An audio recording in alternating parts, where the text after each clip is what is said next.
မင်္ဂလာပါခင်ဗျာ Mr. Wine Channel ကနေပြန်လည်ကြိုဆိုလိုက်ပါရစေဒီနေ့မှာတော့ Mr. Wine ကနေတင်ဆက်ပေးနေတဲ့ Middle Earth The Mind Series ရဲ့အပိုင်း၈ကိုတင်ဆက်ပေးသွားမှာဖြစ်ပါတယ်ခင်ဗျာဒီအပိုင်းကတော့ Middle Earth The Mind ထဲမှာအလှပဆုံးနဲ့စိတ်လှုပ်ရှားဖို့လည်းအကောင်းဆုံးဖြစ်မဲ့ဇလန်းဖြစ်ပြီးတော့စောင့်ရတာနဲ့တန်အောင်အချိန်အများကြီးပေးပြီးတော့အားစိုက်ထားပါတယ်ခင်ဗျာ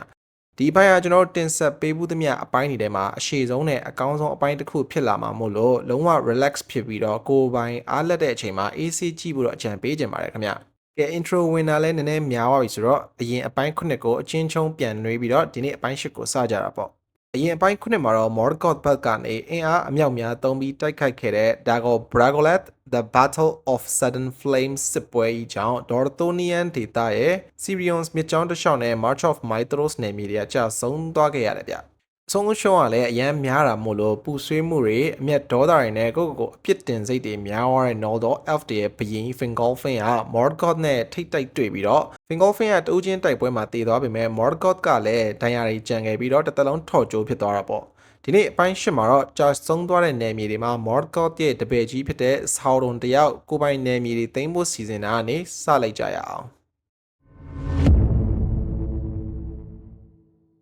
စီရီယွန်မြစ်ရဲ့ကျွန်းတစ်ခုပေါ်မှာရှိတဲ့ Minas Tirith မျှော်စင်အဆောက်အဦကိုအရင်က Finrod ကပိုင်ဆိုင်ခဲ့တာဆိုပေမဲ့အခုချိန်မှာတော့ Finrod က Nagathron မှာနေနေတာမို့လို့သူ့ရဲ့တူ Orodreth ကိုအဲ့ဒီမှာအုပ်ချုပ်ဖို့အတွက်ပေးထားခဲ့တာပေါ့ဒီ Minas Tirith မျှော်စင်ရှိတဲ့ Sirion ကျွန်းတော့ Tol Sirion လို့ခေါ်ပါတယ်အဲ့ဒီနေရာကို Morgoth ရဲ့တပည့်ဖြစ်တဲ့ Sauron ကနည်းနည်းတိတိတိုက်ပြီးတော့သိမ်းခဲ့တယ်ဗျဒီနေရာမှာတစ်ခုပြောချင်တာကSauron က Morgoth လိုမျိုးစစ်အင်အားတစ်ခုတည်းကိုပဲအဓိကသုံးပြီးတိုက်ခိုက်တာမဟုတ်ဘဲနဲ့မော်အစွမ်းတွေအကြောက်တရားတွေနဲ့လည်းစိတ်သက်စစ်စင်ရေးလုပ်ပြီးတော့တိုက်ခိုက်ခဲ့တာဗျပြီးတော့ Orc စစ်တပ်တွေမကဘဲနဲ့သူဖန်တီးထားတဲ့ဝင်ပလေဇိုးကြီးတွေကိုလည်းသုံးပြီးတော့တိုက်ခိုက်ခဲ့တယ်နည်းနည်းတိတိဒီလိုတိုက်ခိုက်ခဲ့တာကိုခုခံခဲ့ပေမဲ့နောက်ဆုံးမှာတော့ Orodreth တို့က Minas Tirith မျှော်စင်ရှိတဲ့ Tol Sirion ကိုစွန့်ခွာခဲ့ရတယ်ပေါ့ဒီလိုနဲ့ Sauron ကအဲ့ဒီနယ်မြေကိုယာသွားပြီးတော့ Tol Sirion မှာသူ့ရဲ့လက်အောက်က Orcs တွေ Wimble ဇိုးတွေ Vampire တွေနဲ့တရေတဆေတွေနေထိုင်ရာအမောင်နယ်မြေကြီးဖြစ်သွားပါတော့တယ်ကျွန်းနာမည်ကလည်း Sirion ကျွန်းလို့အဓိပ္ပာယ်ရတဲ့ Tol Sirion ကနေ Wimble ကျွန်းလို့အဓိပ္ပာယ်ရတဲ့ Tol Ingaroth ဆိုပြီးတော့နာမည်တွင်သွားပါတယ်ခင်ဗျာဒီအတော်တွင်မှာလဲ Dago Bragolet စစ်ပွဲကြောင့်ကြာရှုံးသွားတဲ့ Dorthonian ဒေသကအခုချိန်မှာတော့လူမနေတော့ဘဲနဲ့အပြက်စီးဒေသကြီးဖြစ်နေပေမဲ့ Orc စစ်တပ်တွေစိတ်ကြိတ်သွားလာလို့မရအောင်ပျောက်ကြားစနစ်နဲ့တိုက်ခိုက်နေတဲ့အဖွဲ့တစ်ဖွဲ့တော့ရှိတယ်ဗျဒီအဖွဲ့တော့ Barahia ဦးဆောင်တဲ့တောပုံးတပုံအဖွဲ့ဖြစ်ပါတယ်Barahia ဆိုတာကတော့အပိုင်း9မှာ Finrod ကိုကယ်ခဲ့ပြီးတော့ Ring of Barahia ကိုလက်ဆောင်ရခဲ့တဲ့လူပေါ့သူတို့ဖွဲ့က Dorthonian ဒေသထဲမှာပျောက်ကြားစနစ်နဲ့ Orc စစ်တပ်တွေကိုရုတ်တရက်အလစ်တိုက်ပြီးတော့ Morgoth ရဲ့စစ်စင်ရေးတွေကိုရသလောက်နှောက်ယှက်နေတာဖြစ်ပါတယ်အဲ့တော့သူတို့နှိမ်နင်းဖို့အတွက်ကအနီးနားမှာအခြေချနေတဲ့ Sauron ရဲ့တာဝန်ဖြစ်လာပါတော့တယ်ဆက်စချင်းမှာတော့ Sauron ကကင်းထောက်တွေ Orc စစ်တပ်တွေလွတ်ပြီးတော့ရှာကိုင်းတိုက်ခိုင်းပေမဲ့တိတ်အလုံးမဖြစ်ခဲ့ဘူးဗျအဲ့တော့မောင်ညံကောင်း Sauron ရဲ့ထုံးစံအတိုင်းပဲအခြားတစ်ချံတစ်ခုကိုထုတ်တယ်ဖြစ်ချင်တော့ Barahia ရဲ့အဖွဲ့ထဲမှာ Gollum ဆိုတဲ့တယောက်ကပျောက်သွားတဲ့သူ့ရဲ့မိန်းမ Eileen နဲ့ကိုအသက်ရှင်လျက်ရှိနေသေးမလားဆိုပြီးတော့အရင်မြို့ဟောင်းကိုအဝေးကနေသွားကြည့်နေကြဗျာဒါကိုတီဝါတဲ့ Sauron ကတနေ့မှာတော့သူ့ရဲ့မော်အစွမ်းနဲ့ Eileen နဲ့ပုံရိပ်အောင်ကိုလွှင့်ထားလိုက်တော့သူ့မိန်းမကိုတွေ့တဲ့ထင်ပြီးတော့အနာကပ်လာတဲ့ Gollum ကိုဖမ်းမိသွားတယ်အဲ့ဒီမှာ Gollum ကိုနှိပ်စက်ပြီးတော့ Barahia တို့ရဲ့လျှို့ဝှက်နေအောင်စစ်မေးတယ်ပြီးတော့ပြောပြလို့ရှိရင်လည်း Gollum ကိုသူ့ရဲ့မိန်းမနဲ့ပြန်တွေ့ရအောင်လုပ်ပေးမယ်ဆိုပြီးတော့ပြောလိုက်တော့ Gollum ကမိန်းမဇောနဲ့သစ္စာဖောက်လိုက်ရောသူသိကျင်တာလဲသိသွားတော့မှ Sauron က Gollum ကိုသူ့ရဲ့မိန်းမ Eileen နဲ့ဟာတည်သွားပြီလို့ပြောပြလိုက်တယ်ပြီးတော့ Sauron ကသူ့ရဲ့ဂတိအတိုင်း Gollum ကိုသူ့မိန်းမနဲ့ပြန်တွေ့ရအောင်သူ့နောက်ကိုလိုက်သွားလို့ပြောပြီးတော့တတ်ပစ်လိုက်တယ်ဗျပြီးတော့ Barahia တို့ရဲ့ပုံးခိုနေတဲ့နေရာကိုသူ့ရဲ့စစ်တပ်ကြီးကိုလွတ်ပြီးတော့အလစ်ဝင်တိုက်ခိုင်းလိုက်တော့တယ်ဖြစ်ချင်တော့အဲ့ဒီညမှာ Barahia တို့ရဲ့အဖွဲ့ထဲမှာ Barahia ရဲ့သားဖြစ်တဲ့ Baron ကတခြားကိစ္စတစ်ခုနဲ့အဝေးကိုရောက်နေတာဗျာဒါပေမဲ့ Gollum ရဲ့ဝိညာဉ်က Baron ကိုလာတွေ့တယ်ပြီးတော့သူ့ရဲ့အပြစ်တွေကိုဝန်ခံတောင်းပန်ပြီးတော့ဘာတွေဖြစ်ခဲ့လဲဆိုတော့ပြောပြလိုက်တယ်ဒီလိုနဲ့သူ့အဖေတို့အန္တရာယ်ရှိနေတာကိုသိသွားတဲ့ Baron ကချက်ချင်းပဲသူ့အဖေနဲ့အဖွဲ့သားတွေရှိတဲ့နေရာကိုအမြန်ဆုံးနည်းနဲ့ရောက်အောင်ပြန်သွားခဲ့ပေမဲ့အချိန်နှောင်းဝခဲ့တယ်ဗျသူရောက်တဲ့အချိန်မှာတော့သူတို့အဖွဲ့သားတွေအကုန်လုံးအသက်ခံထားရပြီးတော့သူ့အဖေရဲ့အလောင်းဟာဆိုလို့ရှိရင်လည်း Ring of Barahia လက်စွပ်ဝစ်ထားတဲ့လက်ထပ်ပတ်ကိုပါဖျက်ခံထားရတယ်ဝမ်းနည်းမှုတွေဒေါသတွေဆုံးစွန်ထိရောက်သွားတဲ့ Baron ကသူတို့အဖွဲ့ကိုတတ်သွားတဲ့ Ox အုပ်စုကိုပြန်ရှာတယ်ဗျ ပြန်ရှာတွေ့တဲ့အချိန်မှာလည်းသူ့အဖေရဲ့လက်ကို Orc ခေါင်းဆောင်ရှိမှာတွေ့သွားတာပေါ့ဒီလိုနဲ့ Baron ကသူတို့ scan ချထားတဲ့နေရာကိုတိတ်တိတ်လေးခိုးဝင်ပြီးတော့ Orc ခေါင်းဆောင်ကိုတက်သူ့အဖေရဲ့လက်နဲ့လက်စွပ်ကိုပြန်ယူပြီးတော့လင်းလင်းမြန်မြန်ပဲထွက်ပြေးပြီးပျောက်သွားခဲ့ပါတယ်အဲ့လိုနဲ့ Ring of Badahia လက်စွပ်ကလက်ရှိမှာတော့ Baron ရဲ့အပိုင်ဖြစ်လာတော့တာပေါ့ဗျာနောက်ပိုင်းမှာတော့ Baron ကတယောက်တည်းဖြစ်သွားပေမဲ့လည်း Dorthonian ဒေတာတွေကတောတောင်ထဲမှာပဲဆက်နေရင်းနဲ့အမောင်တခင်ကြီးရဲ့လက်အောက်ခံတပ်တွေကိုအမျိုးမျိုးနှောက်ယှက်တိုက်ခိုက်တားဆီးခဲ့တယ်ဗျတယောက်တည်းဖြစ်ပေမဲ့ Baron ရဲ့နီးဗျူဟာတွေနဲ့ခြုံခိုတိုက်ခိုက်ရေးတွေကကောင်းမွန်ထက်မြက်လုံးတော့ Orc စစ်တပ်တွေရဲ့ဂျားထဲမှာဆိုလို့ရှိရင်တချို့က Baron ရဲ့လက်စာကိုမိမှကြောက်ပြီးတော့ဟိုမသွားရဲဒီမသွားရဲဖြစ်တာမျိုးတွေတောင်မှရှိလာကြပါတယ်ဒါကြောင့်မလို့ Baron ကိုတတ်နိုင်ရမယ့်စုကြီးက Noldor FD ရဲ့လက်ရှိဘရင်ကြီး Fingon နဲ့တောင်မှဒန်းတူဖြစ်လာတယ်လို့ဆိုရဗျအဲ့ကာလတွေမှာ Baron ကတောထဲမှာပဲနေရင်းနဲ့တောတွင်တိရစ္ဆာန်တွေနဲ့အရန်ခင်မင်ရင်းနှီးပြီးတော့တသက်လွတ်တမားတယောက်လည်းဖြစ်ခဲ့ပါတယ်။ဒါပေမဲ့ Dorthonian နယ်ထဲမှာ Baron ရဲ့ကြော်ကြားမှုကကြီးလာတာနဲ့အမျှဆောင်းရုံးကိုယ်တိုင်အမိန့်ပေးပြီးတော့သူ့ရဲ့လက်အောက်မှာရှိတဲ့ Orc စစ်တပ်တွေ Wembley ဇိုးတွေနဲ့တရဝါဇိုးတွေကိုအင်အားအမြောက်များသုံးပြီးတော့ Baron ကိုမိအောင်ရှာခိုင်းနေဗျ။ဒါကြောင့်လဲတောရဲတိရစ္ဆာန်တွေဒုက္ခမရောက်ဖို့နဲ့သူကိုယ်တိုင်လည်းဘေးကင်းဖို့အတွက် Baron တယောက်က Dorthonian ဒေတာကိုရှောင်ခွာခဲ့ရပါတော့တယ်။ဒါပေမဲ့ဂျောင်းပိတ်ဖမ်းခံရတော့မဲ့ Baron ကပြေးစရာမြေတိတ်မကြံတော့တာမို့လို့ Dorthonian ဒေတာရဲ့တောင်ဘက်မှာရှိတဲ့ Ered Grogoroth တောင်တန်းတွေကိုဖျက်ပြီးတော့ထွက်ပြေးလာခဲ့ရပါတယ်။တကယ်တော့အဲ့ဒီနေရာက Ungolian ပင့်ကူမာကြီးရဲ့သားစဉ်မျိုးဆက်တွေဖြစ်တဲ့ပင့်ကူမျိုးနွယ်တွေအားလုံးရဲ့အဓိကအခြေချရာအမောင်နယ်မြေကြီးဖြစ်နေတာမို့လို့လူတွေ elf တွေမပြောနဲ့ဗျာ Morgoth ရဲ့လက်အောက်ကတရဝါရီတောင်မှမဖြတ်နိုင်တဲ့နေရာဗျအဲ့လိုမျိုးအမောင်အတိပြည့်ပြီးတော့ကြောက်စရာနယ်မြေကိုကံကောင်းထောက်မစွာနဲ့ဖြတ်နိုင်ပြီးတော့လွတ်လာခဲ့ပေမဲ့ကြုံခဲ့ရတဲ့အတွေ့အကြုံတွေကပြန်မတွေးချင်တော့အောင်ကြောက်ဖို့ကောင်းတာမို့လို့ Baron ကဘသူ့ကိုမှအဲ့ဒီလန်ခီအကြောင်းကိုပြန်မပြောပြခဲ့ဘူးလို့ဆိုပါတယ်ဒီလိုနဲ့ပင်ပန်းခတ်ခဲပြီးတော့စိတ်တန်ရာတွေများစွာနဲ့ဆုတ်ပြတ်တက်နေတဲ့ Baron က Cinder Elf ရဲ့ဘရင်ကြီးတင်ကောအုပ်ချုပ်နေတဲ့ Doriath နယ်မြေတွေကိုရောက်လာပါတော့တယ်ပုံမှန်ဆိုရင် Garrow of Melian ရဲ့အစွမ်းကြောင့် Doriath ကိုတင်ကောနဲ့ Melian တို့ရဲ့ခွင့်ပြုချက်မရှိဘဲနဲ့ဝင်လာတဲ့သူကလမ်းပြောက်တောမောက်ပြီးတော့ဘဝဆုံးရမှာဆိုပေမဲ့ကံကြမ္မာရဲ့အစွမ်းကပိုကြီးနေတာဖြစ်လို့ Baron တယောက် Doriath နယ်တဲ့ကိုဝင်လာနိုင်ခဲ့တယ်ဗျဒီလိုနဲ့ Baron က Doriath နယ်မြေရဲ့ Neldoreth တစ်တောထဲမှာနေထိုင်နေနေတနေ့မှာတော့တောထဲမှာတချင်းဆိုပြီးကနေတဲ့လူတီယန်ကိုတွေ့ရပြီးတော့မြင်မြင်ချင်းအယူအမှုနဲ့ချစ်မိသွားပါလေရောလူတီယန်ကတော့ Cinder ဘရင်ကြီးတင်ကောနဲ့ Maya နှစ်သမီး Melian တို့ရဲ့သမီးဖြစ်ပြီးတော့ကမ္ဘာမှာအလှဆုံးမိန်းကလေးဖြစ်တယ်ဗျအဲ့ဒီနေ့မှာလူတီယန်ကတိမ်နေကင်းစင်တဲ့နွေရာသီရဲ့ကောင်းကင်လိုမျိုးအလွန်လှပတဲ့အပြာရောင်ခေါင်းဝင်ကိုဝတ်ထားပြီးတော့သူကနေတဲ့တခြားမှာလဲနင်းလိုက်သမျှမြက်ခင်းတွေပေါ်မှာပန်းပွင့်လေးတွေပွင့်ကြံခဲ့တယ်ဗျလူတီယန်ရဲ့စံသားတွေကနေဝင်ချိန်ကျလာတဲ့အရေးလိုမျိုးနတ်မောင်ပြီးတော့ညနေခင်းလိုမျိုးအညိုရောင်ရှိတဲ့မျက်ဝန်းတွေနဲ့လင်းလက်တောက်ပနေတဲ့အသားရည်မျိုးရှိတယ်လို့ဆိုပါတယ်။ Baron ကတော့အစပိုင်းမှာသူ့ပုံစံစုတ်တီးစုတ်ပဲ့ဖြစ်နေပြီးတော့တောထဲမှာအိုးမဲ့အိမ်မဲနဲ့နေရတဲ့လူဆိုတော့ဗျာလူတီယန်ကိုအဝေးကပဲကြည်ရဲပေမဲ့တနေ့မှာတော့အရေးစွန်ပြီးတော့အရေးထဲကနေထွက်လာပြီးတော့လူတီယန်ကိုလှမ်းခေါ်တယ်အစမှာတော့မျက်နှာစိမ်းဖြစ်နေတော့ကြောက်ပြီးတော့လူတီယန်ကထွက်ပြေးခဲ့ပေမဲ့နောက်ပိုင်းမှာတော့တောထဲမှာထက်ခါတွေ့ကြရင်လည်းနှစ်ယောက်သားချစ်သူတွေဖြစ်သွားကြပါတယ်Baron ကသူ့ရဲ့ချစ်သူလူတီယန်ကို Chinuvier လို့ချစ်စနိုးနဲ့ခေါ်ရဗျအတိတ်ဘယ်ကတော့တေးတီငလေး Nightingale ပေါ့ဒီလိုနဲ့သူတို့နှစ်ယောက်ရဲ့အကြောင်းကိုလူတီယန်ကိုကြိတ်ကြိုက်နေတဲ့တကောင်ကတီသွားပြီးတော့ဘယင်းကြီးတင်ကောကိုသွားအတို့ထောင်လုပ်လိုက်တယ်အဲ့ဒီမှာတင်ကောကတီသွားပြီးတော့လူတီယန်ကိုခေါ်မေးတာပေါ့လူတီယန်ကလည်းသူတို့ချစ်သူနှစ်ယောက်အကြောင်းကိုပြောပြလိုက်ပြီးတော့ Baron ကိုထိကြိုက်အောင်မလုပ်ဖို့မဖမ်းချုပ်ဖို့သူ့အဖေစီကနေဂတိတောင်းခဲ့တယ်ဗျပြီးတော့တင်ကောက Baron ကိုသူ့ရဲ့အစည်းအဝေးမှာပဲခေါ်ပြီးတော့စစ်ဆေးမေးမြန်းတော့တယ်တင်ကောက Baron ကိုဆက်ဆချင်းပါတယ်မဲ့အထင်မြင်သေးပြီးတော့စော်ကားတဲ့စကားရည်နဲ့ပြောတာပေါ့ Baron လိုမျိုးတာမန်လူသားတစ်ယောက်ကသူ့ရဲ့နယ်မြေတွေကိုခိုးဝင်ပြီးတော့သူ့သမီးကိုဖျားယောင်းနေပါညာဆိုပြီးတော့ပြောတာပေါ့ Baron ကတော့ဒီလိုမျိုးဆက်ဆံတာကိုကြောက်ရွံ့တုန်လုံးမှုမရှိဘဲနဲ့ရဲရဲဝံ့ဝံ့ပြန်ဖြေတယ်ဗျသူက House of Beor ရဲ့စက္ကန့်သူ Barahia ရဲ့သားဖြစ်ပြီးတော့ဒီကိုရောက်လာဖို့အတွက် Ered Grogoroth လိုနေရာမျိုးတောင်မှဖြတ်လာရတယ်လို့ဆိုတယ်ပြီးတော့အခု Managroth မြို့ကိုသူလာခဲ့တယ်ဆိုတာကလည်းလူတီယန်ကိုလက်ထပ်ထိမ်းမြဖို့အတွက်တင်တောင်းကျင်လို့လိုက်ခဲ့တာလို့ဖြေတယ်အဲ့လိုဖြေလိုက်တော့တင်းကောကအရန်ကိုဒေါသအကြီးကျယ်ပိုထွက်သွားပြီးတော့မတ်တက်ထရက်လိုက်ရင်းနဲ့ Baron ကိုမင်းကအတင့်ရဲလိုက်လားဘာညာဆိုပြီးတော့ပြောတာပေါ့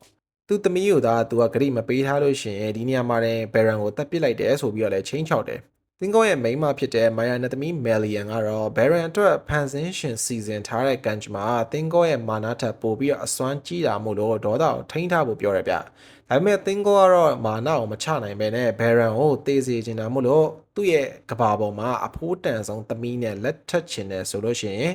အင်ဘန်ကိုတွားပြီးတော့ Morgoth ရဲ့တရဖူပေါ်က Silmarils ရတနာတစ်ခုကိုရအောင်ယူလာခဲ့လို့ခိုင်းလိုက်တယ်ဒီလိုစီခိုင်းတာကိုကြားရတဲ့လူတိုင်းကတော့ဒါတေလမ်းပဲဆိုတော့သိပေမဲ့ဘယ်ရန်ကတော့လုံးဝမခံမဲနဲ့ဒီလိုပြန်ဖြေတယ်ဗျ For a little price do elven kings sell their daughters for gems and things made by craft yet have I found you and when we meet again my hand shall hold a Silmaril from the Iron Crown for you have not looked upon Baron son of Butter here for the last timeအတိပ္ပယ်ကတော့ elf ဘယင်တွေဆိုတာသူတို့ရဲ့အဖိုးတန်သမီးတွေကိုဒီလိုမျိုးလက်နဲ့ထုစစ်ဖန်တီးလို့ရတဲ့ကြောက်မြက်ရတနာလောက်နဲ့တန်ဖိုးဖြတ်လိုက်မယ်လို့မထင်ထားဘူးပေါ့ဒီလောက်လေးကတော့သူရအောင်လုပ်ပြမယ်သူနဲ့သင်္ကောနောက်တစ်ခါထပ်တွေ့လို့ရှိရင်လည်းသူ့ရဲ့လက်ထဲမှာ Silmaril ရတနာကိုကင်လျက်သားဖြစ်နေစေရမယ်ပြီးတော့သူ့ကိုတေလန်းကိုပို့နိုင်ပြီလို့ထင်နေပေမဲ့သူ့ရဲ့မျက်နှာကိုမြင်ရတာဒါနောက်ဆုံးအကြိမ်မဟုတ်ဘူးသူရအောင်ပြန်လာခဲ့မယ်လို့ပြောပြီးတော့ Baron ကလှည့်ထွက်လာခဲ့တယ်ဗျမယ်လီယန်ကတော့သူ့ယောက်ျားကိုဒီလိုပြောတယ်တင်းကောရဲ့အကြံကကိုဟုတ်လာပြီးတော့ထင်နေပေမဲ့တကယ်တမ်းမှာကျတော့ Out of Fair နော်နဲ့ Silmarils တွေရဲ့ကျိန်စာထဲမှာသူတို့မိသားစုကိုပါရောပါအောင်လုပ်မိပြီလို့ပြောပြီးတော့စိတ်မချမ်းမြေ့ဖြစ်သွားတာပေါ့ဒီလိုနဲ့ Baron တယောက်ကတော့လူတီယန်ကိုနှုတ်ဆက်ပြီးတော့ Silmarils ရတနာကိုရအောင်ယူဖို့အတွက် Doriath ကနေထွက်လာခဲ့ပါတော့တယ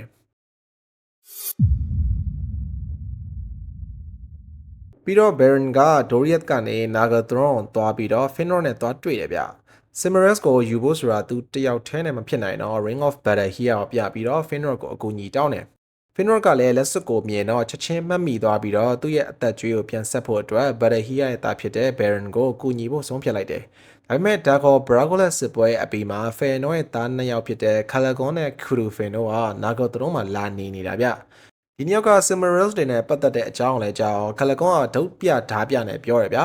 Silmarils တစ်ခုပဲဖြစ်ဖြစ်နှစ်ခုပဲဖြစ်ဖြစ်သုံးခုလုံးပဲဖြစ်ဖြစ်ဘလို့လူဘလို့ elf ဘလို့နတ်ဘလို့တက်ရှိမျိုးอ่ะပဲယူသူတို့ ਨੇ ထိတ်တိုက်ရင်ဆိုင်ရမယ်ဆိုပြီးတော့ပြောတယ်ခူရူဖင်ကကြတော့ဒီအကြံကမိုင်မဲလုံးပြီးတော့သူတို့ပုံးခိုရာနာဂသရွန်မြို့ကိုလည်းအန်ရကြနိုင်တယ်လို့မြို့သူမြို့သားတွေကိုခြောက်လန့်ပြီးပြောတာမို့လို့နောက်ဆုံးမှာတော့ Finrod နဲ့ Baron ကိုကူဖို့အတွက်တစ္ဆာကန် elf 10ရောက်ဝန်းကျင်လောက်နေပဲနာဂသရွန်ကနေထွက်လာခဲ့ရတယ်ဗျမတော်ခင်မှာတော့ Finrod ကသူ့ရဲ့တူ Orodreth ကိုသူ့ရဲ့နေရာကိုဆက်ခံမှုအတွက်စီစဉ်ပေးခဲ့ပါတယ်ဒီလိုနဲ့ Finrod ကသူ့ရဲ့မော်အစွမ်းနဲ့သူတို့အဖွဲ့ကို Ox အုပ်စုပုံစံပြောင်းပြီးတော့ Angband စီကိုစတင်ထွက်ခွာလာကြပါတော့တယ်အဲ့ဒီကနေသူတို့သွားတဲ့လမ်းမှာဆောင်းလုံးအုပ်ချုပ်နေတဲ့ Wembley John Tolin Gaudo နာကနေဖြတ်လာခဲ့ရတာပေါ့ဒါပေမဲ့ Finrod တို့အုပ်စုကတခြား Ox တွေလိုမျိုးသူတို့ရဲ့သွားလာမှုတွေရောအစီရင်ခံတာမျိုးမရှိဘဲနဲ့မူမှန်ဖြစ်နေတော့တတိထားမိသွားတဲ့ဆောင်းလုံးကသူတို့ကိုဖမ်းခေါ်လာခိုင်းပြီးတော့ကိုယ်တိုင်စစ်မေးတယ်ဗျဒီလိုနဲ့ Tolin Gaudo ရဲ့အမောင်မျော်စင်တိုက်ထဲကပလင်ကန်းထဲမှာဆောင်းလုံးနဲ့ Finrod တို့ကမော်အစွမ်းတွေကိုတီးတန်စင်တွေရွတ်ပြီးတော့ရှင်ကြတယ်Finrod ကတော့စွမ်းသင်းတဲ့လောက်စွမ်းပေမဲ့လည်းမိုင်ယာရီထဲမှာမော်အစွမ်းအကြီးဆုံးလို့ပြောလို့ရတဲ့ဆောင်းလုံးကိုမရှင်နိုင်ဘဲနဲ့နောက်ဆုံးမှာတော့သူတို့ရဲ့မူလပုံစံတွေပေါ်သွားပါတော့တယ်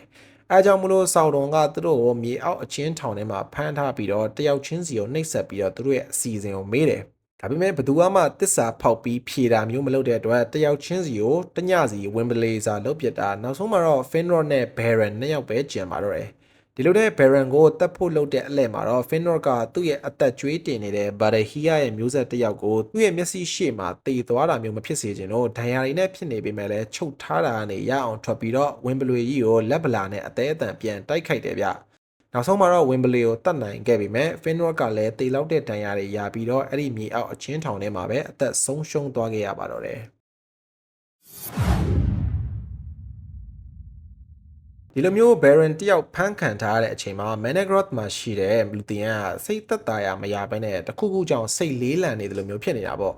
အဲ့ဒီမှာသူ့အမေ Melian ကိုလည်းမေးကြည့်လိုက်ရော Baron ရဲ့အဖြစ်ဆိုးသိသွားပြီးတော့လိုက်သွားဖို့လုပ်ပြီးမဲ့ Thingol ကသူ့ရဲ့သမီးကိုတစ်ပင်အမြင့်ကြီးပေါ်မှာတစ်သားအိမ်တစ်ခုဆောက်ပြီးတော့အဆောင်တက်သားတိုင်းနဲ့ဘဲမှသွားမရအောင်လုပ်ခဲ့တယ်ဗျဒ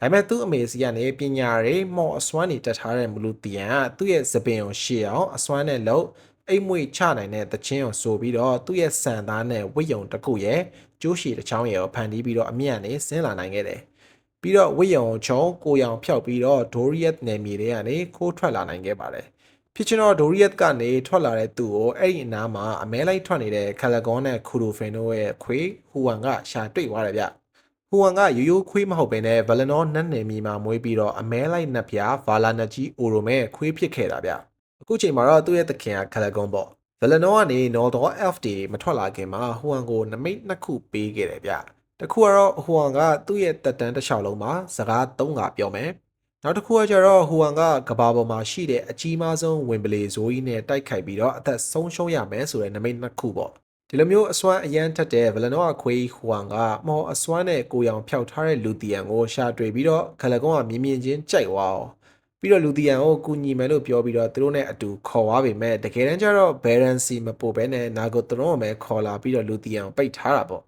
ခလကွန်ကတော့ဘရင်ကြီးတင်ကောကိုပြောပြပြီးတော့လူတီယန်နဲ့ထိမ်းများနိုင်ဖို့တော့ကြံနေတာဗ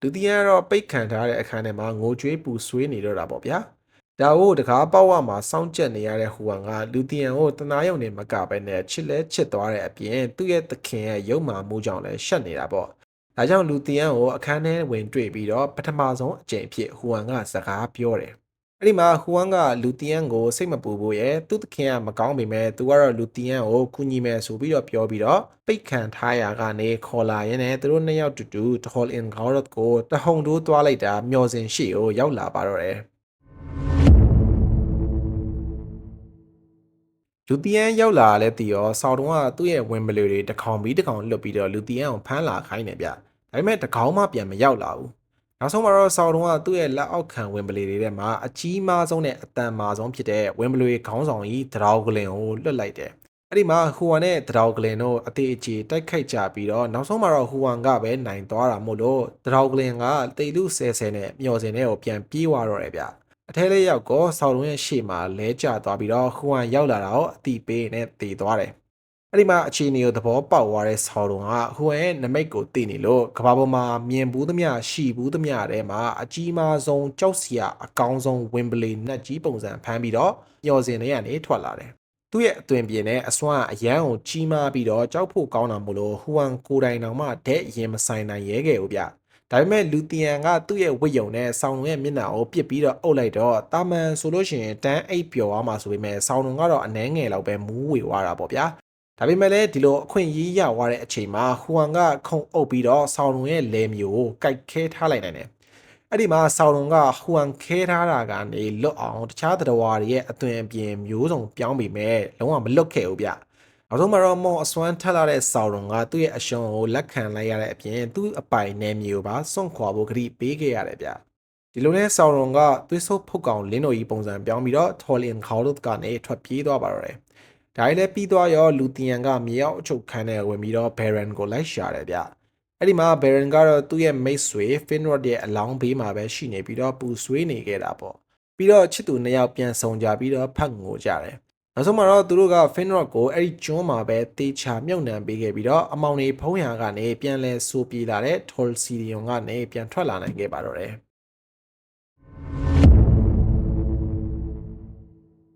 ဒီလိုနဲ့ Baron နဲ့ Luthien တို့ရဲ့အပြန်လန်းခရီးမှာကံမကောင်းကျင်တော့ Nagatron ကနေမြင်းစီးပြီးထွက်လာတဲ့ Calagon နဲ့ Khurufin တို့ညီကိုနှစ်ယောက်နဲ့တွေ့တယ်ဗျ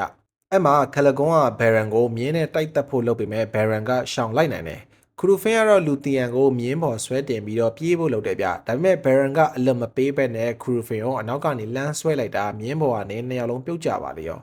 ပြီးတော့ခလကွန်ကလဲကျနေတဲ့ဘယ်ရန်စီကိုမြင်းပေါ်ကနေလှန်နဲ့ထိုးတက်ဖို့လုပ်ပေမဲ့ဟူဝမ်ကတော့အရင်အသူသခင်ဖြစ်ခဲ့တဲ့ခလကွန်ကိုဖမ်းကိုက်လိုက်ပြီးတော့ချုပ်ထားလိုက်တယ်ဒါပေမဲ့လည်းဒီလိုရုပ်မာတဲ့ညီကိုနှစ်ယောက်ကိုအန်ရဲ့ဆက်မပြူပဲနဲ့လွတ်ပေးလိုက်ဖို့ဘယ်ရန်ကပြောလို့ထွက်ပြေးသွားကြပေမဲ့ခူရိုဖင်ကတော့ထွက်သွားရင်းနဲ့နောက်လှည့်ပြီးတော့မြင်းပေါ်ကနေလူတီယန်ကိုမြားနဲ့နှစ်ချက်ဆင့်ပစ်လိုက်တယ်ဗျပထမမြားကိုတော့ဟူဝမ်ကဖမ်းလိုက်နိုင်ပေမဲ့ဒုတိယမြားကိုတော့လူတီယန်ကိုမထိခင်ဘယ်ရန်ကအရှိကနေကာပေးလိုက်တော့သူ့ကိုထိသွားတာပေါ့ထိသွားတဲ့မြားကလည်းအစိတ်လူးမြားဖြစ်နေတော့ဘယ်ရန်မသေးအောင်ဟူဝမ်ကတောရဲကနေဆေးဘက်ဝင်တရွက်တစ်ဖူတွေရှာပေးပြီးတော့လူတီယန်ကတော့သူ့ရဲ့မော်အစွမ်းနေနဲ့တေးတီကျူးပြီးတော့ဘယ်ရန်ကိုဒဏ်ရာတက်တာအောင်လုပ်ပေးခဲ့လို့အသက်အန္တရာယ်ကတော့လွတ်မြောက်သွားခဲ့ပါတယ်ခ ခုနကရုပ်မာခဲ့တဲ့ညီကိုနှစ်ယောက်ရဲ့အကြောင်းကိုလည်း Nagatoro မှာရှိတဲ့ elf တွေတည်သွားတဲ့အခါမှာတော့သူတို့နှစ်ယောက်ကိုဆွဲဖဲ့ခြင်းကြပေမဲ့ Orodrak ကတော့အကျန်းဖတ်တဲ့နီလန်ကိုမတုံးမဲနဲ့နှစ်ယောက်လုံးကိုနေပဲနင်လိုက်ပါတော့တယ်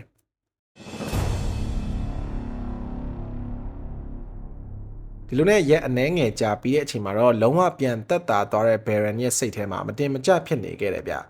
သူချစ်သူလူတီယန်ကိုချစ်လွန်းလို့အနားမှာပဲအမြဲနေခြင်းပေမဲ့ယောက်ျားတစ်ယောက်ပြီးသူပေးထားတဲ့ကတိနဲ့တစ္ဆာကိုလည်းတီးရမှာမို့လို့နောက်ဆုံးမှာတော့ Angbang စီကိုသွားပြီးတော့ Silmarils ကိုယူဖို့နောက်တစ်ကြိမ်ထပ်ပြင်ဆင်တော့တယ်ဒီလိုနဲ့တရက်မှာတော့ Baron ကလူတီယန်မသိအောင်ခိုးထွက်ပြီးတော့ Angbang စီကိုတယောက်တည်းဦးတည်သွားတော့တယ်ဗျဒါပေမဲ့တိတ်မကြခင်မှာတီသွားတဲ့လူတီယန်ကဟူဝမ်နဲ့တူတူ Baron စီကိုမိအောင်လိုက်နာနိုင်ခဲ့တယ်အဲ့ဒီမှာသူတို့ပြန်တွေ့ကြတော့ဟူဝမ်ကဒုတိယအကြိမ်မြောက်အနေနဲ့စကားပြောတယ်ဗျFrom the shadow of death, you can no longer save Luthien, for by her love she is now subject to it. You can turn from your fate and lead her into exile, seeking peace in vain while your life lasts. But if you will not deny your doom, then either Luthien, being forsaken, must surely die alone, or she must with you challenge the fate that lies before you.Hopeless yet not certain အဓိပ္ပာယ်ကတော့အခုဆိုရင်လူတီယန်ရဲ့ချစ်စိတ်ကဘရန်ပေါ်မှာအမြင့်တွယ်ပြီးတော့တေတူရှင်မကွာဖြစ်နေပြီမို့လို့ဒီလိုမျိုးတယောက်တည်းထားပြီးထွက်သွားရဲဆိုတာအကျိုးမရှိရဲ့လုပ်ရဖြစ်တယ်လို့ပြောတယ်တကယ်လို့ဘရန်ကလူတီယန်ဘေးကင်းအောင်ထားခဲ့ပြီးတော့ဒီလိုမဖြစ်နိုင်တဲ့လမ်းကိုတယောက်တည်းရှောက်ပြီးတော့တေဝါခဲ့လို့ရှိရင်လည်းကြံခဲ့တဲ့လူတီယန်ကလည်းရင်ကွဲနာကြပြီးတေမှာမို့လို့ထားခဲ့မဲ့အစားနှစ်ယောက်သားတူတူစူးစမ်းကြည့်တာပိုပြီးတင့်တော်တယ်လို့အကြံပေးခဲ့ပြီးတော့လှည့်ပြန်သွားပါတော့တယ်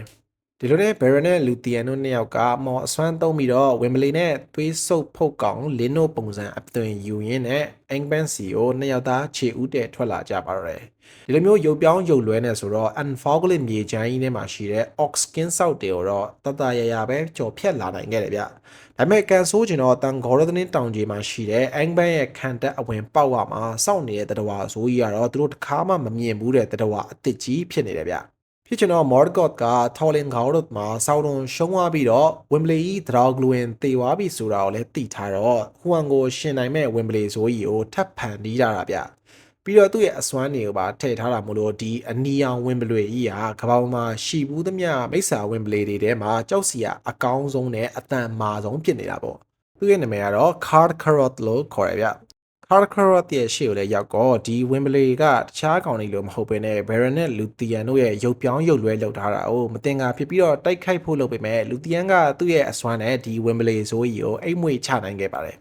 ပြီးတော့ငရဲပြီလိုမျိုးကြောက်မက်ဖွယ်ရာအသွင်ပြင်းနဲ့နားမခံနိုင်စရာအတန်တွေပြည့်နေတဲ့ Angbang ခံတက်တဲ့ကိုခိုးဝင်ပြီးတော့တိတ်တဆိတ်နဲ့ Morgoth ရှိတဲ့အမောင်ပလင်ကန်းတွေကိုဝင်လာနိုင်ခဲ့တယ်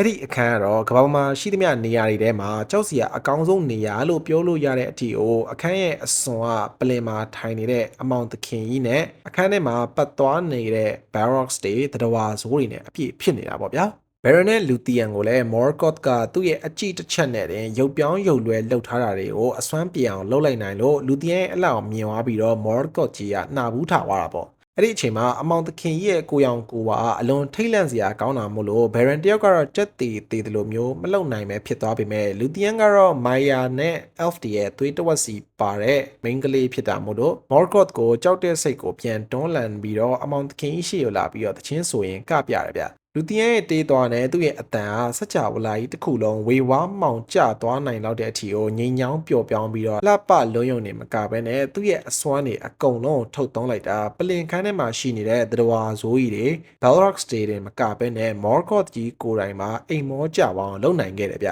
ပြီးတော့မှ Luthien က Baron ကိုနှိုးပြီးတော့ Baron ကလည်းရလာတဲ့အချိန်ခဏလေးမှာပလင်မော်တက်ပြီးတော့အမောင်သခင်ရဲ့တရဖူပေါ်က Silmarils တစ်ခုကိုဓာတ်နဲ့ကလော်ထုတ်နိုင်ခဲ့တယ်အဲ့ဒီအချိန်မှာ Silmarils ရဲ့အလှကြောင့် Baron တယောက်အနှဲငယ်လောဘနဲ့မန်တက်သွားပြီးတော့နောက်ထပ် Silmarils တွေကိုပါထပ်ယူဖို့ကြံပေမဲ့သူ့ရဲ့ဓာတ်ကတော့ကန်ဆိုးစွာနဲ့ကျိုးသွားပြီးတော့ Morgoth ကြီးကလည်းနိုးလာပါလေရော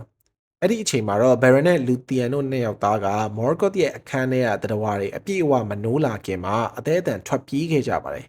ဒါပေမဲ့ကန်ဆိုးကျင်တော့ခံတက်အပေါက်ဝါနာကိုရောက်သွားတဲ့အချိန်မှာသူတို့နဲ့တွေ့ခဲ့တဲ့ Wembley ဆိုကြီး Carcharoth ကပြန်နိုးနေပြီးတော့ဒေါသတကြီးနဲ့စောင့်နေတာဗျ အဲ့ဒီအချိန်မှာလူတီယန်ကလည်းအစွမ်းနေရခုနကအကုန်တုံးထားတာမို့လို့အားမရှိဖြစ်နေရတဲ့အတွက် Baron ကပဲ Karkaroff ကိုရင်ဆိုင်မှုအတွက်လုပ်ရတော့တယ်ဒီလိုနဲ့ Baron က Karkaroff ကိုသူ့ရဲ့လက်ထဲကလင်းလက်တောက်ပနေတဲ့ Cimaris ကိုကင်မြောက်ပြီးတော့ခြောက်ဖို့လုပ်တယ်ဒါပေမဲ့ Karkaroff က Cimaris ကင်ထားတဲ့ Baron ရဲ့လက်ကိုကိုက်ပြီးတော့နှစ်ခုလုံးကိုမျိုးချလိုက်တယ်ဗျအဲ့ဒီအချိန်မှာ Cimaris တွေရဲ့အကာအကွယ်မှန်တန်အရမကောင်းတဲ့သတ္တဝါတွေကထိဖို့ကြိုးစားလို့ရှိရင်အပူဆုံးမီလီယံရဲ့ထံကိုခံရမှာဆိုတော့ဗျာ Karkaroff ကြီးရဲ့ဝမ်းတွင်းထဲမှာ Cimaris ကအင်မတန်ကိုပူပြင်းစွာနဲ့တောက်လောင်သွားတာမို့လို့ဝင်းပလီဇိုးကြီးကလည်းပြင်းထန်တဲ့ပူလောင်ခြင်းကိုခံရပြီးတော့တစ်တော်တွေကိုဂမူးရှူးတို့နဲ့ထွက်ပြေးသွားပါလိမ့်တော့တယ်ပြီးတော့သူပြေးသွားတဲ့တခြားမှာလည်းရှိသမျှ ox တွေအပင်တွေကြောက်တောင်တွေကိုလည်းအပူဒဏ်ကြောင့်တခုမှဂယုမဆိုင်နိုင်ပဲနဲ့ဖက်တိုက်နင်းချေပစ်ပြီးတော့ကျဲလောင်စွာအော်ရင်းနဲ့တောတွင်းတနေရာတဲ့ဝင်ပြီးတော့ပျောက်ကွယ်သွားပါတော့တယ်အဲ့ဒီအချိန်မှာခံတက်ရှိမှာကြံခဲ့တဲ့လူတီယန်နဲ့လက်ပြက်ပြီးတော့သွေးထွက်လွန်နေတဲ့ Baron တို့နှစ်ယောက်ကိုခံတက်ထဲကနေထွက်လာတဲ့ ox တွေကမိတော့မှာဖြစ်ပေမဲ့လည်းကံကောင်းချင်တော့သိငတ်ခေါင်းဆောင်ကြီးသူတို့တို့ကကောင်းကင်ဘဝကနေဆင်းလာပြီးတော့ကယ်ပေးခဲ့ပါတယ်ဒီလိုနဲ့သူတို့နှစ်ယောက်လုံးဘေးလွတ်ရာရောက်သွားပြီးတော့လက်ပြတ်နေတဲ့ Baron ကိုလည်းလူတီယန်ကဒဏ်ရာတွေကနေပြန်တက်တာလာအောင်လုပ်ပေးနိုင်ခဲ့ပါတယ်လက်ကတော့ပြန်မပေါက်လာဘူးပေါ့နော်အဲ့ဒီကနေ Baron လည်းပြန်တက်တာသွားရောသူတို့စုံတွဲနှစ်ယောက်က Managroth စီကိုပြန်ပြီးတော့ဘယင်းတင်ကောင်းနဲ့သွားတွေ့ကြပါတယ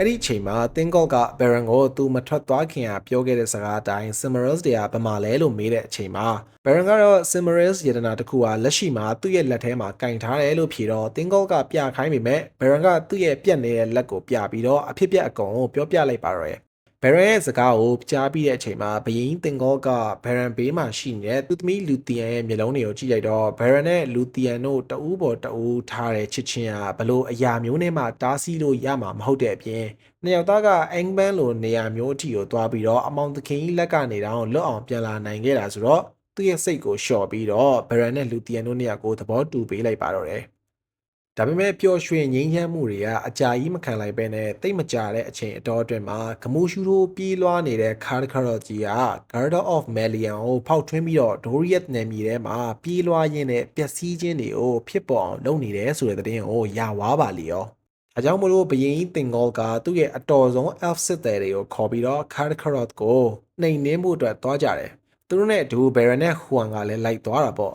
ဒီလိုနဲ့သူတို့အဖွဲ့က Managroth ရဲ့မြို့နားမှာ Karkaroff နဲ့တွေ့ပြီးတော့ Wembley ဇိုးကြီးကိုတိုက်ခိုက်ကြတယ်။တိုက်ပွဲထဲမှာ Karkaroff ကဘရင်ကြီးတင်ကောလဲနေတဲ့အချိန်မှာကိတ်သက်ဖို့လုပ်ပြီးမဲ့ Baron ကဂျားကနေဝင်လာပြီးတော့လှန်နဲ့ထိုးပြီးတော့ကာကွယ်ပေးတယ်။ဒါပေမဲ့လည်း Baron ရဲ့ရင်ဘတ်ကို Karkaroff ကကိုက်ပြီးတော့လွတ်ပစ်လိုက်တယ်ဗျ။သူ့မိတ်ဆွေကြီး Baron ကိုတေးစီလောက်တဲ့ဒဏ်ရာရသွားတဲ့အချိန်မှာဟွမ်ကလည်းအာမန်အပြည့်သုံးပြီးတော့သူ့ထက်အများကြီးပိုတန်မာတဲ့ Karkaroff နဲ့အသေးအကျေတိုက်ခိုက်ကြရင်းနဲ့နောက်ဆုံးမှာတော့ Wembley ဇိုးကြီးကိုတတ်နိုင်ခဲ့ပါတယ်။ဒါပေမဲ့ဟွမ်ကိုရိုင်းကလည်းတီလောက်တဲ့ဒဏ်ရာတွေကိုရသွားပြီးတော့မသေးခင်မှာသူ့ရဲ့မိတ်ဆွေကြီး Baron နားကိုလာပြီးတော့တတိယအကြိမ်မြောက်ပြောတဲ့စကားအနေနဲ့ Baron ကိုနှုတ်ဆက်ပြီးတော့တေဆုံးသွားပါတော့တယ်။အဲ့ဒီအချိန်မှာ elf တွေကတယောက်က Baron မသေးခင် Karkaroff ရဲ့ bike ကိုခွဲပြီးတော့အထက်က Baron လက်ထဲမှာစုပ်ကင်ထားတဲ့ Cimaris ကိုယူလာပြီးတော့ Baron စီကိုကမ်းပေးခဲ့ပါတယ်ဗျ။အဲ့တော့မှ Baron ကလည်းသူ့ရဲ့လက်နဲ့ Cimaris ရတနာတွေကိုသင်္ကောစီပေးပြီးတော့သူ့ရဲ့စကားကိုတီးနိုင်ခဲ့ပြီလို့ပြောပြီးတော့နောက်ဆုံးမှာတော့တည်ဆုံးသွားခဲ့ပါတော့တယ်။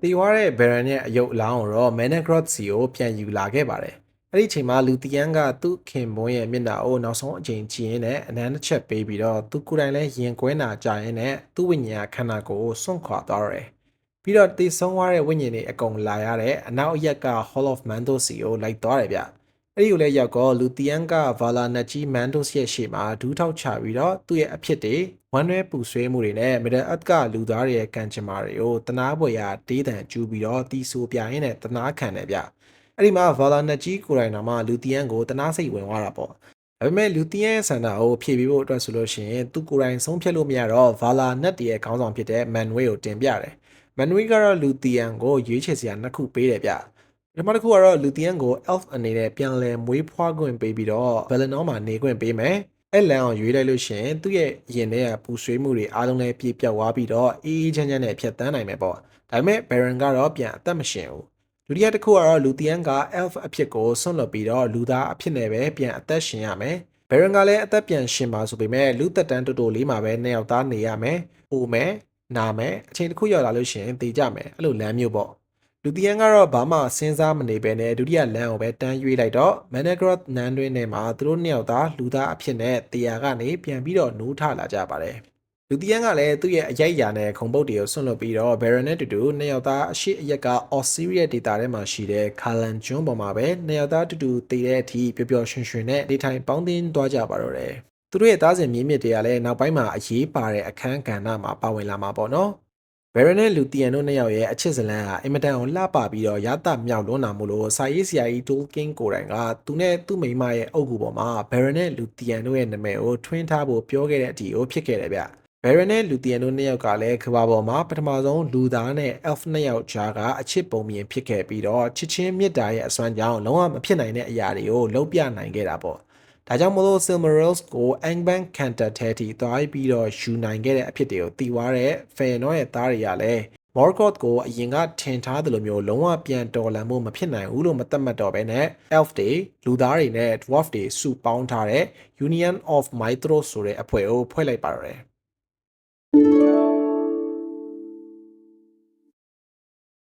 လာမယ့်အပိုင်းဒီမှာတော့အမောင်သခင်ကြီးနဲ့ Balerian Data တွေကမျိုးနွယ်တွေရဲ့ဆက်ဖြစ်လာမဲ့တိုက်ပွဲတွေနဲ့ Silmarils တခုကိုပိုင်ဆိုင်ထားတဲ့သင်္ကောတို့စီကိုဘလို့ကန်ချမာမျိုးတွေရောက်လာမလဲဆိုတာကိုတင်ဆက်ပေးသွားမှာမို့လို့ Mr. Wine Channel ကိုဆက်ပြီးအားပေးကြပါအောင်ခင်ဗျာ